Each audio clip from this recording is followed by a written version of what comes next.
everybody. Welcome to My Counselor Live. I am Tori, and I'm so happy to be back with you guys this week after taking a little break last week and letting Tish and Josh take over for the sex therapy Q&A.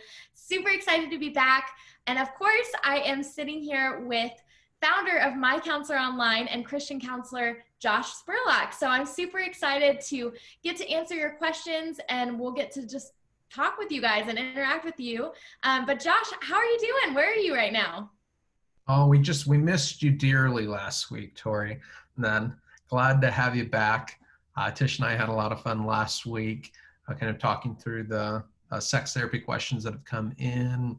I think we've got another one planned coming up here in a few weeks. I think you're going to be gone again. Is that right? Kind of out maybe sometime in August, and we're going to fill in and do that again. So lots of fun. I'm here in Pensacola, Florida this week, working on a new office that we're opening here. So it's been rainy, but I'm hoping to make it to the beach. Rainy? In Florida? I know, right? What? It's not supposed to be raining when you're near the beach. Big bummer. Oh my goodness. Well, hopefully you'll get some sunshine in the Sunshine State tomorrow. I'm hoping for that. I'm hoping for it. Yes. Awesome. Well, I'm super happy to be sitting here with you and getting to answer questions. Guys, if you're just now hopping on, this is My Counselor Live, where we go live every Wednesday and answer your questions. If you think of any questions along the way, feel free to comment them below, or you can inbox them if you'd rather just message us. Either is fine. And we will just be answering your questions for the next hour or so. So I'm super excited, and I'm going to jump into this first question, which was submitted to us in the form on our website. If you go to MyCounselor.Online/ask, you can submit questions throughout the week. So this one was submitted last week. This mom said, "How do I get my daughter to not be attached to her phone like a piece of clothing?" Good luck with that. I'm assuming that we've got an adolescent or pre-adolescent kind of daughter here. And I don't know, was your mom able to pry your phone from you, Tori? You know what? I didn't have a phone until I was 14, 15. I was not quite in the generation where it was, super all the time. And Issued with you a Bible or a bottle and, diapers, phone, kind of everything. Yeah. I was not in the generation where it was just like native users of technology and apps were all over and all of that stuff. So apps and things like Instagram and stuff like that really didn't start coming out until I was in like later in high school. Yeah. So I didn't have this problem, but I do now. Honestly, I do now have to be very careful with how often I'm on my phone, and I can't imagine what it would have been like in like 6th or 7th grade if I had I know, right? I do now. I don't want to change the question or turn it around, but I get the same questions sometimes from husbands that say, how do I get my wife off of Instagram? Man, I'm sure you get it from wives too. How do I get my husband to stop watching YouTube videos about right? stuff? No. It's not. That's more gaming with the husbands, and how do I get my husband to get off the video games and come hang out with me? So much access now to so much technology, so many things. And it's such a part of the fabric of our society at this juncture in time, and especially for this next generation that's kind of upcoming, where digital natives. Yeah, digital natives. They've never known a time when they couldn't connect with their friends and family from the palm of their hand.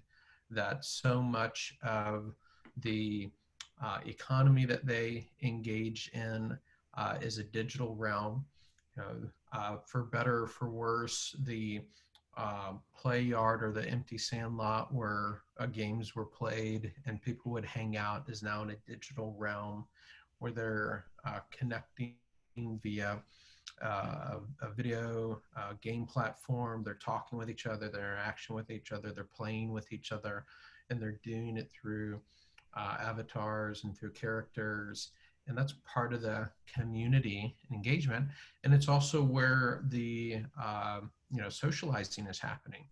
Rather, it would be the kind of maybe the record store of sorts of the 70s and 80s, where you might go down and hang out with your friends and listen to new records that came out and engage kind of the social happenings of pop culture of that day.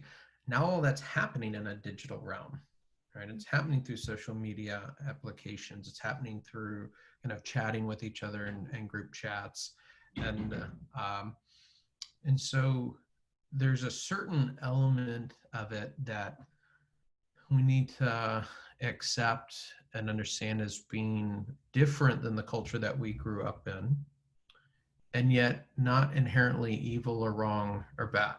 Yeah, I was going to say, I think, I have a lot of friends who are moms now, and going into this new generation and raising up this new generation where socialization and what you do with your time and all of these different things is so radically different than what we grew up with. And it can be difficult because it's like, how do you understand something that you never had, Mm-hmm.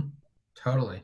And then you throw in the mix, COVID-19 Uh, this year, right, where all the in-person opportunities of youth group and after school hangout and socializing and sports and so many of the different things that would be the offline social interaction for teenagers has been eliminated for a period of time, and it's forced all of that remaining into an online context in order to have any kind of interaction and socialization. So that's only exacerbated, and accelerated that phenomena from taking place. So I don't think it's something that's going away. Like, I don't think that that's a trend in human history that we're going to see reverse and go away. And so the question then is kind of how do we prepare folks to engage a balanced life of both in-person and online relationships and engagement, and to teach kids, emphasize with kids the importance of both, and by being able to be balanced with that kind of within the home for sure, and the way we model that, meaning that we are intentional about doing things as a family and engaging as a family offline, that we make a point to engage activities that are going to be analog as a family and interact with each other, and also allow space for the doing of life in an online context without demonizing that or kind of considering it an all bad thing, and educating our kiddos about the world that they have access to, right? Which is a broader world than than it was when it was all analog. And there's a lot that you could shelter kids from in terms of access to ideas and thoughts and information that in a digital realm is a lot more difficult to kind of shield kids from. And yet there's a human factor around our curiosity that isn't any different. Like, whether it's in an analog world and we're like, hey, don't look behind this curtain, and that what does every kid want to do? Wants to look behind the curtain, right? What is it that you're hiding from me? What is it that I'm not supposed to know? Or what's the big secret that's out there? right. That exists in the digital realm as well, right? If it's just like, don't go here, don't look there, don't do this, don't. I think of even, with a 3-year-old, how you're like, don't touch the stove. And that's their first thing they want to do.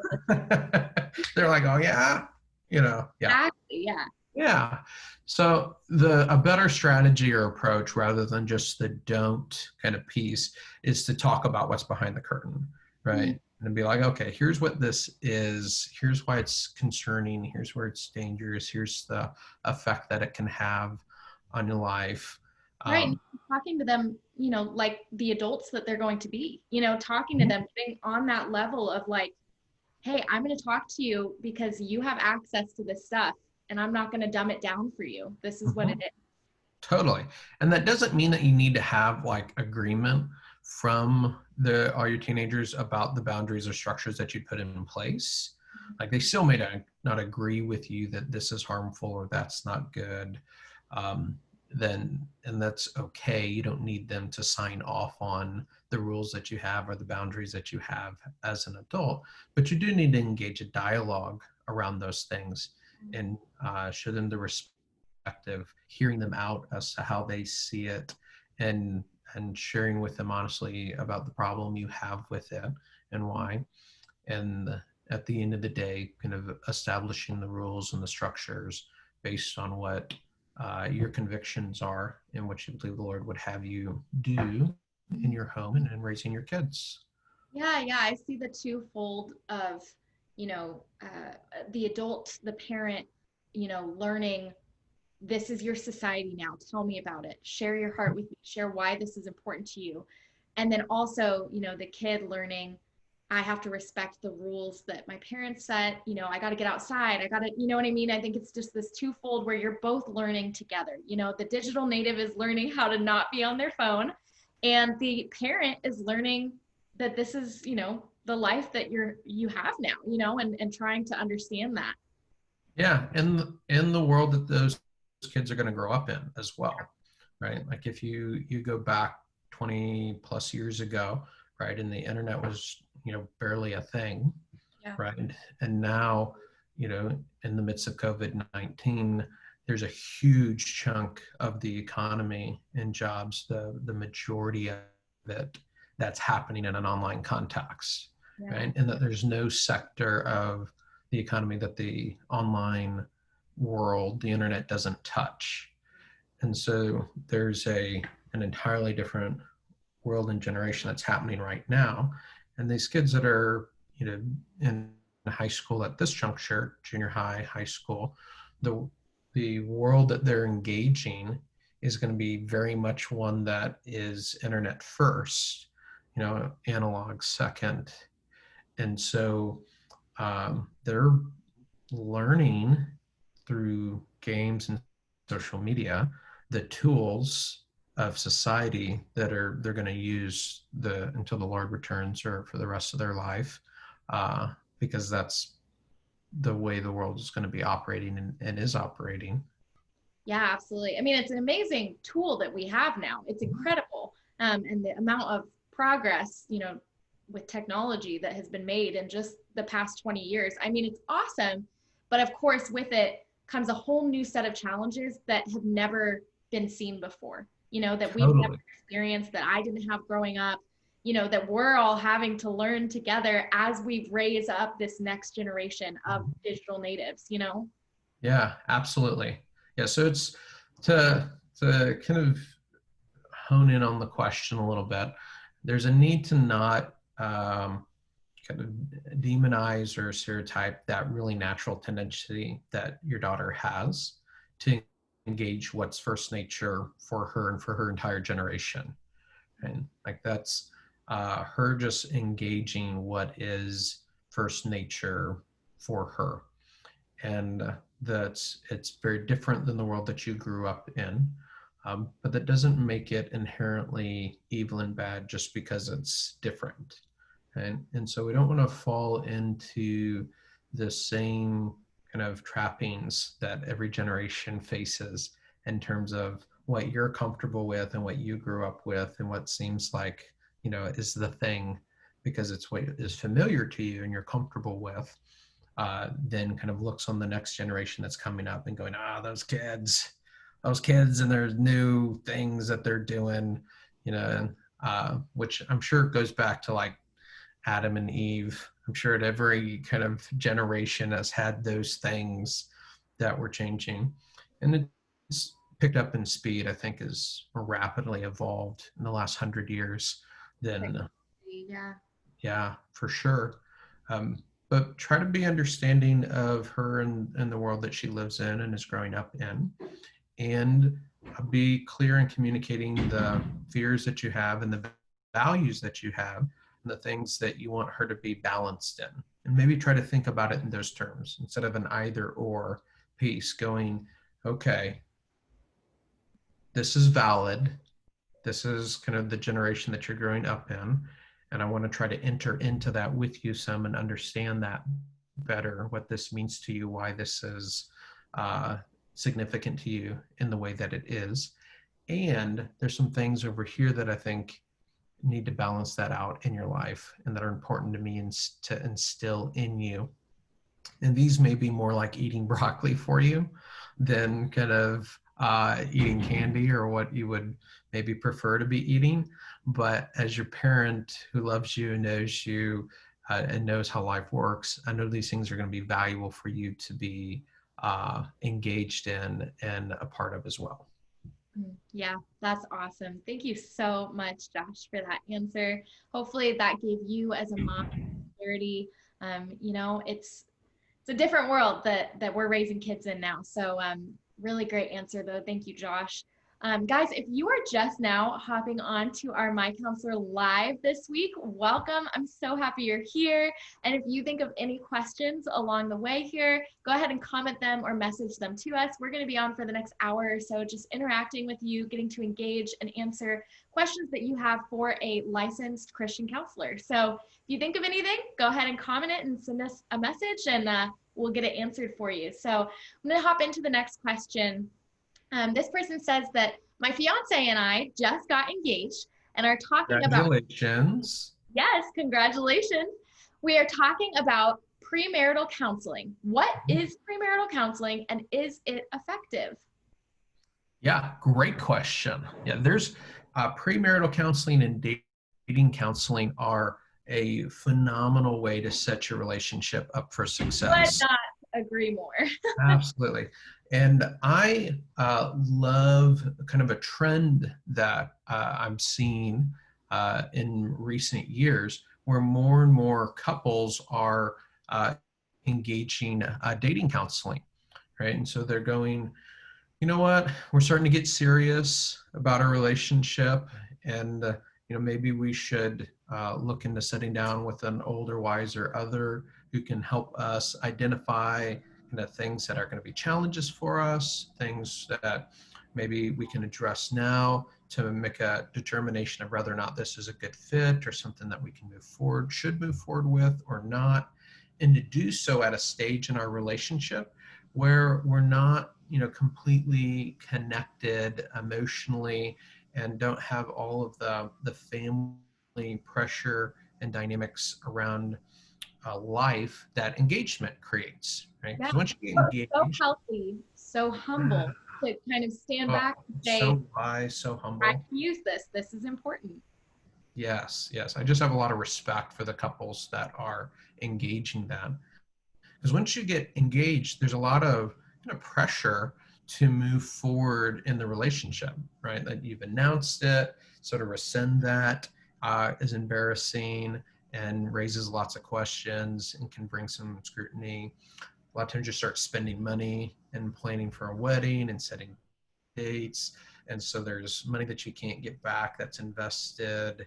And there's just a whole lot of push kind of towards the wedding date, right? And so it doesn't allow space to really explore yourself and your own identity, relationship struggles or difficulties that might be there, and whether or not this is even a good idea to get married or not. I was even gonna say, like, there's probably so much more pressure happening when you're engaged. So to go to counseling when you're just dating and there's not that added pressure, added stress yet, I mean, it's probably just so much more relaxing. Totally, totally. It definitely is.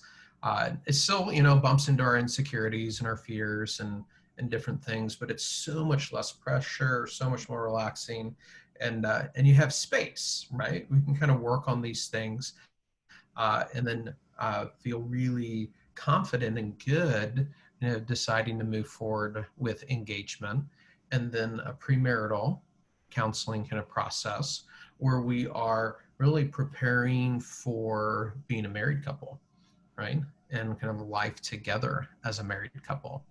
And premarital counseling does that so well for couples. Like, this needs to be said. No matter how much dating counseling and premarital counseling you have, marriage is going to have its challenges. It's supposed to, by design. Like God has designed marriage to be something that challenges us and causes us to mature as a human being in relationship with another. But premarital helps us identify the areas that are likely to be challenges for us, gives us some direction and how to begin working through those things, and to be able to learn from those that have gone before us in marriage, right? Because marriage isn't a new thing. We've been doing it for a while. There's a good chance that the challenges you're going to face, others have faced. And by learning from that, it really sets you up for success in your relationship and enables it to be as um, as much joy and fun as it can be, and as least pain as it need be in marital life. So that's what premarital and dating counseling do for you.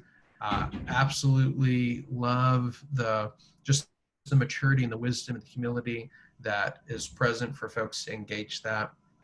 As a marriage therapist, I cherish getting to sit with folks that are preparing to get married and to really set them up for success. And so often, marriage counselors, we have folks come in crises and in really hard places in their marital relationship. And we see things and we go, oh man, I wish I could have talked to them before they got married. I wish I could have set them up even early in their marriage, that these things that they've been struggling with over the last 3, 5, 10, 15, 20 years, and that could have been really different if we'd have been able to work on some of this stuff earlier. So we love it as therapists to get folks in sooner. Yeah, yeah. I'm not a counselor, so there's not a ton I can speak into with this question, but I will say that I have experienced the effectiveness of premarital counseling in my Mm-hmm. own marriage. And we went for a good 3 or 4 months leading up to our wedding, Mm-hmm. and it was tough. It was hard. It was challenging. But there are things that we needed to talk about, that we needed to work through in order to build this strong foundation for our marriage. And, like you said, there are still days, there are still challenges, but what's really cool is so much of what we talked about in premarital counseling is part of the way that we react to things and the way that we respond to things. And so there's this new understanding of my husband reacts to something that I said this way. And oh, I remember that he said this about something that he grew up with, and something that's just so helpful in understanding each other. Yeah, totally. Good for you guys in investing that time and energy into laying that foundation for the success of your relationship. So much goes into the wedding. So we're going to spend a day when we get married, and we spend all this money and spend all of this time and all of this energy prepping for the day of the wedding. It's so wise to take some of the time and energy and resources and invest it into the marriage that's going to last long past the day. When the Yeah. flowers are all wilted and gone, the marriage is there. And have we really taken the time to invest in laying a strong foundation for that? Yeah, that is such a good challenge. Yeah, thanks, Josh. So yes, definitely highly recommend that you and your fiance look into premarital counseling. It is very effective, and I've seen that in my own marriage. So yeah, super good. So gonna hop into the next question that got asked and was commented. This person said, my sister just started going to counseling, and it was a big step for her. Mm. Awesome, love that. I want to support her well throughout her counseling journey. How do I do this? I don't want to ask how it's going more than I should or ask questions that cross any lines, but I want her to know that I support her and care for her. Awesome. Good for you. We all need people in our life that are cheering for us. I love the place But, the question is coming from. right? Yeah. Man, just to have people in our corner who love us and care about us and want to be supportive to us in every way that they can. And so good for you. You know, I'm thankful that you're there for your sister and are one of those people in her life. Uh, and that we would all be those kind of people to those that are in our life, right? And cheering them on. So how do we do that best, right? How can we go about doing that? The first thing that people need when they're going through a challenge or they're engaging counseling and that is they just need support, love and acceptance, right? Every one of us need that. And we need a non-judgmental kind of cheering us on for the courage that it takes to own the struggle that I'm having and to invite help into my life. Like there's a lot of obstacles to that. There's a lot of fears, a lot of challenges, a lot of attack from the enemy. And for us to have the courage to face those things and reach out for help is something that deserves to be commended and to be encouraged, and just really affirming the courage that it takes to reach out for help and to move into that. So you can start just by appreciating and respecting the courage that it takes to engage and reach out for help. The next piece that you can do is just clearly communicate explicitly that you want to be supportive, and say, hey, I'm proud of you. I'm glad that you're doing this. I'm excited for what's going to come out of it and what that's going to mean for your life. I don't know how I can be helpful, but I want to be helpful. I Would don't it know be how I awesome can. to even just ask, like, hey, how can I support you? Yeah, yeah. And you may not even know, right? They may not even know and answering that, but just you communicating that, hey, I want to be helpful to you if I can be. Right. I don't know what that means. I don't know what that looks like. I don't know what you need or will need. I just want you to know that the invitation is open and that it's there. I'm here for you. And however it is that I can be helpful to you. Right? You're not gonna like kind of guess and know or be able to mind read exactly what it is that they need from you, right? And that's okay. You're not supposed to. God didn't design us to be able to mind read. That part of maturing and growing as an adult, and part of the work of therapy that we do with folks that are in therapy, is helping people learn to identify what do I need, and what do I need from the people and relationships in my life, and how do I wrap words around that, and how do I take responsibility to bring those things to the people in my life and invite them to be a part of my life in that way, right? And so as your sister's engaged and she's working with a good therapist, that's going to be part of the dialogue that they have, is what are the conversations that would be helpful for you to bring the people who care about you in your life and that are supportive of you in your life into, what are the parts of your struggle or situation are you kind of maybe hiding and not sharing and not allowing them to bear that burden with you. The scriptures talk about us bearing one another's burdens, and that's not just a nice thing to do. It's actually a neurological necessity in the way God wired us, that are in order to be healthy, we have to be able to hold with others the heavy things and the hard things that we face in life, and to celebrate together the good things and the victories and the joys of life. And so learning how to navigate that in relationship is one of the fundamental um, works of a therapeutic process, as developing those secure attachments in the life and the relationships that God's placed in our life. So just being available for that and being safe and someone that your sister can rely on to engage that, because you've made it clear, hey, I want to be here for you. I don't know what all that means, but as you let me know, I want you to know, I want to enter into that with you. When you turn to me, when you reach for me, I want to be here for you when you do that. That's that's the biggest thing that you can do for her right now, is just to let her know you're in her corner in that way. Yeah, yeah. I think it's awesome that your sister has taken that step in pursuing counseling. You mentioned that it was a big step for her, and that is awesome. Praise God for that. It's a And big step for everyone. It's a big step for me, reaching out for therapy, and the therapists that I work with. That's just big step for everyone to be vulnerable like that and engage help. absolutely, yeah. And I just love the heart of this question, to support her, to come alongside her, and as you said, carry those heavy burdens with her. and walk with her through this. So super awesome. We actually got another question that I feel like touches at the opposite reaction to therapy and to receiving counseling. And my heart just kind of broke reading this question. This person said, I'm a teenager and I'm really struggling. I want to talk to a therapist, but my parents won't sign off on it. What do I do? Man, that's a tough spot. Yeah. That's a hard place to be. As a teenager, there's so many things that you don't have control over in your life yet.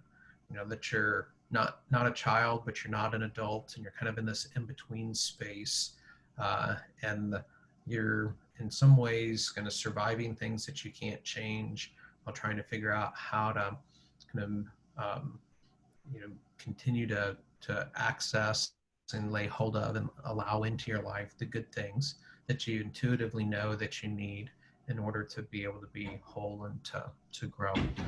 So a few different thoughts that I want to float out to you.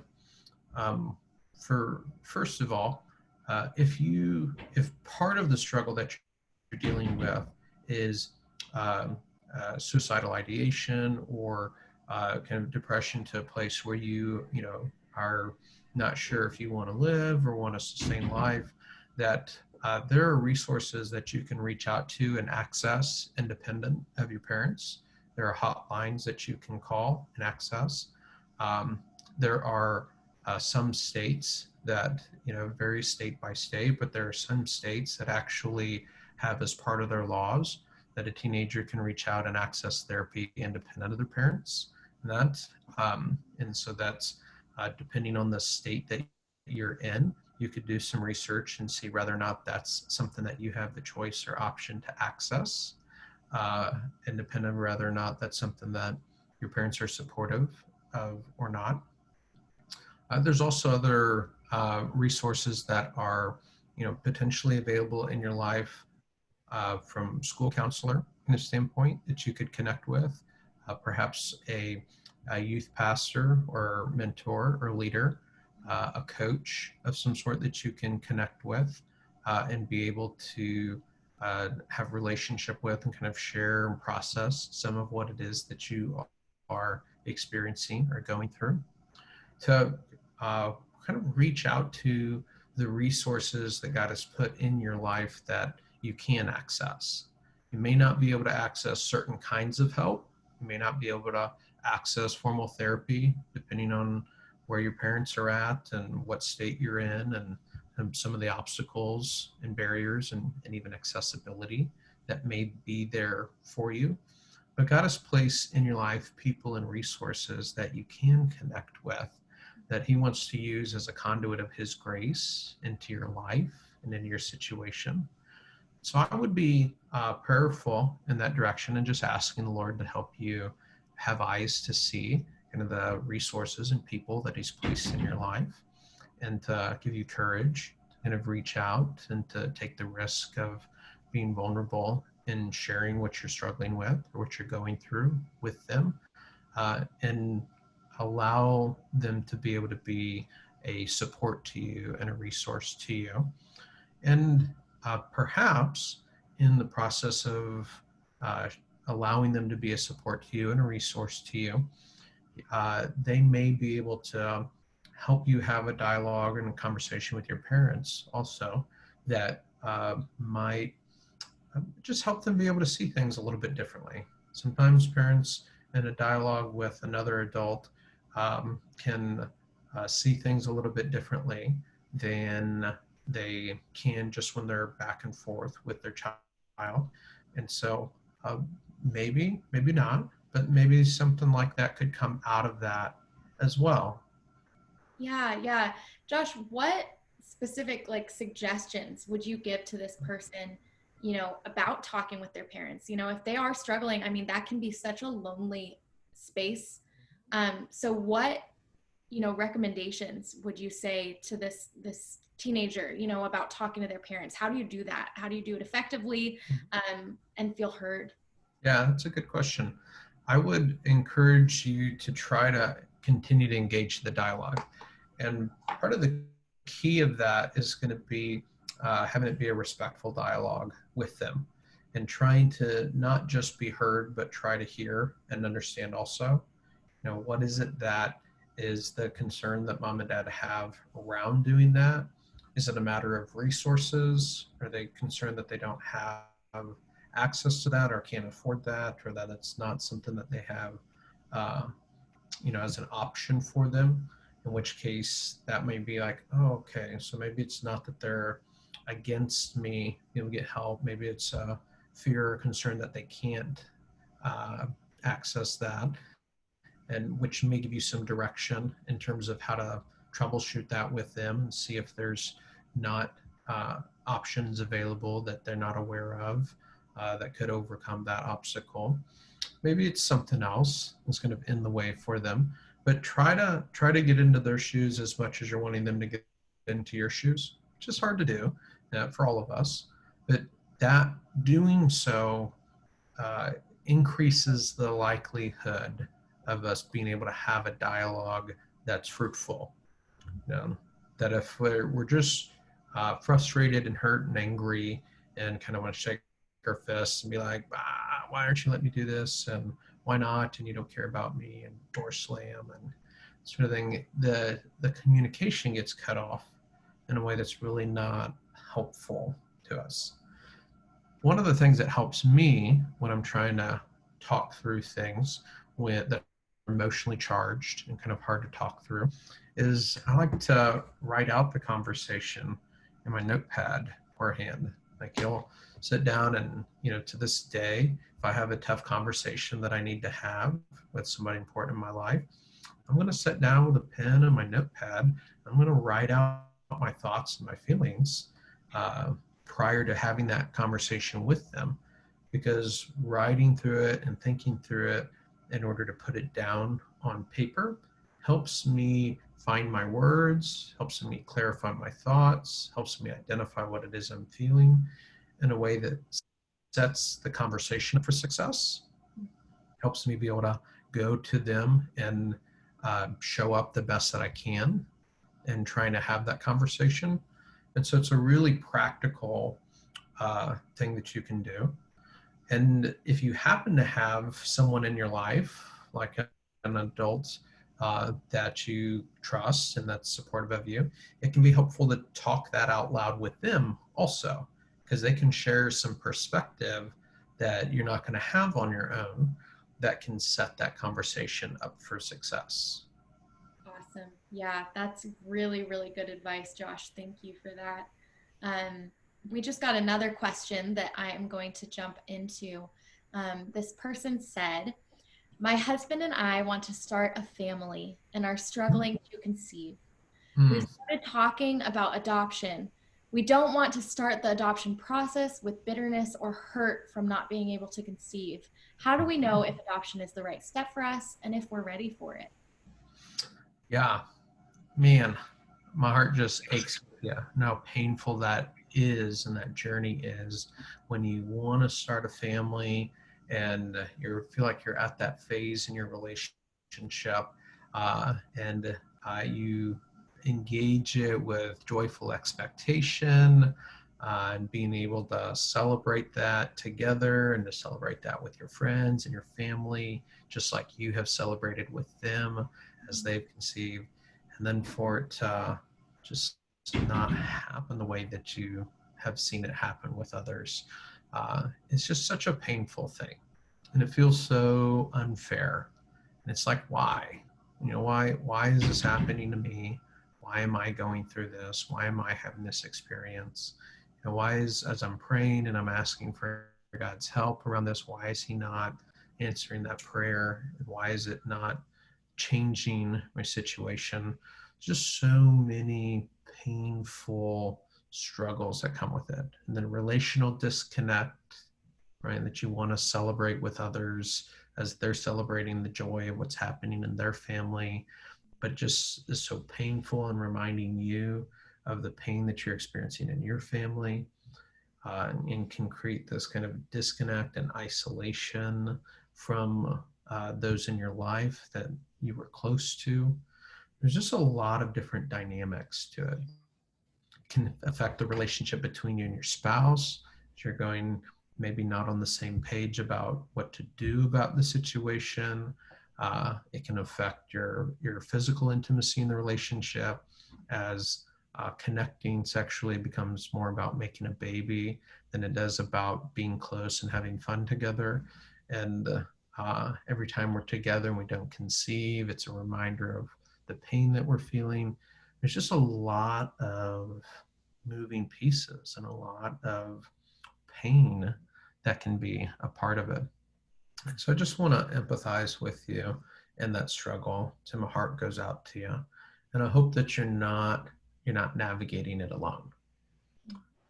I hope that you have people in your corner that you can invite in to the struggle that you're having. You don't have to broadcast it on Facebook to the world, but that you have some close people who can know what's going on in your world and that you can process the pain of that with and the struggle of that. Because when you're alone with it, it's unbearable. It just really is. It's overwhelming. And you need someone in your corner other than just your spouse. Because there are going to be times in that journey that your spouse can't fully identify with what you're feeling and what you're going through. You can't fully identify what they're going through. And if we don't have people outside of our spouse in our corner, then it gets to be really isolated and really overwhelming. So please, please, please find some people, identify the people in your life you trust and are safe with that you can invite into the circle with you. In your journey, part of the question is, how do I know, is it time to look at adoption? Is that something that we should explore? How do we prep our heart for that? Part of that journey is recognizing the grief that's associated with it. So much grief that's a part of infertility. But the decision to go down this road means kind of needing to grieve the losses around what hasn't happened the way that you thought it was going to happen thus far. The part of that grief is working through the disillusionment that we have with God in the midst of that. Like, where are you at? I thought you had my back on this, right? And why are you've answered these prayers for others? Why are you not answering for me? And there's way in which the enemy likes to use that to create distance and isolation between us and our King. And he's not afraid of those questions. He's not afraid of that wrestling. The scriptures capture lots of instances of people wrestling with God around those things. And God could have smited them. He could have completely left out of the scriptures the account of those things happening. But he didn't. He included them in the scriptures in order to show us the humanity that we all share and the okayness of us wrestling with those pieces. So I just would encourage you to go to the Lord with those things and go to the support people in your life and allow yourself to talk through and grieve through the disillusionment that's a part of that, the frustration, the hurt, and to be able to work through also any disconnect that's between you and your spouse, kind of around that's come out of the infertility journey.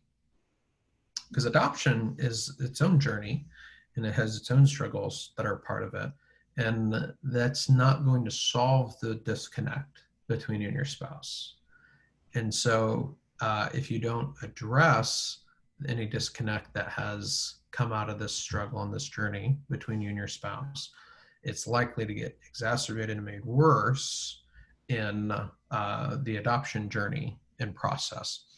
And so I'd really encourage you to get a marriage therapist, invite somebody in, and just maybe you think there's nothing there and you're all in a good place. Great, it'll be short therapy. Come in, we'll kind of talk through things and you'll feel confident that you both have had a venue to be able to talk through things maybe you were afraid to bring up with each other or didn't know how.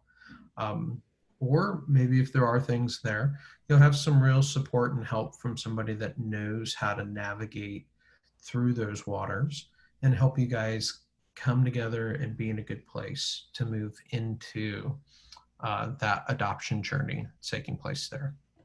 Because there's a lot of questions even in once you decide to go down that road. You know, are we going to foster adopt? Are we going to do international adoption? Are we going to closed adoptions? Are we doing open adoption? You know, what's that supposed to look like for our family? You know, what's the Lord wanting to do in our family through that journey? So as you walk down that road, you know, you have to weigh out each of those different scenarios. You know, for Kathy and I, we did foster care and we adopted through foster care. And you can go that route with different aged kids. You can go that route looking for infants. We took in teenagers. That was kind of our niche and what God put on our heart. And so we have teenagers in our home that we cared for and became part of our family by way of that route. But it looks different for each couple and each family. So it's really about taking care of your own heart, grieving through the losses that are part of this, and making sure that that connection and bond between you and your spouse is being taken care of so that you're in a strong, healthy place for the challenges that are part of that road as well. Yeah, that's great. You know, we've talked before about just like the mindfulness of knowing when you need to grieve, when you need to process. And, you know, that's something that you touched on the importance of doing that, you know, prior to adding all of the pressure and stress that might come along with the adoption process. Yeah, not might. I promise you that will come along. That is part of the process. There's all sorts of challenges that you don't even know about until you're going to that journey that are unforeseen. That right. So make how it important to just, you know, grieve and process those big emotions, you know, and how detrimental it could be if those come up with all of the other things, you know, or yeah, even, you know, 10 and they years. will. Even in the best case scenarios, like even if you've done really good work in caring for your heart and grieving and working through all these different pieces, they're still going to get bumped into along the way in the journey. But if you haven't done good work in taking care of your heart and navigating through it, when they get bumped into, instead of it being like ugh, I know how to care for this, and I kind of take care of that and move through it piece, it'll be like, and it just completely mess with you in a way that's overwhelming and can derail you in significant ways.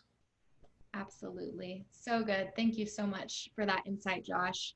Um, we're going to move on to the next question. And this person said, what indicates that someone is moving forward in therapy? Yeah, good question.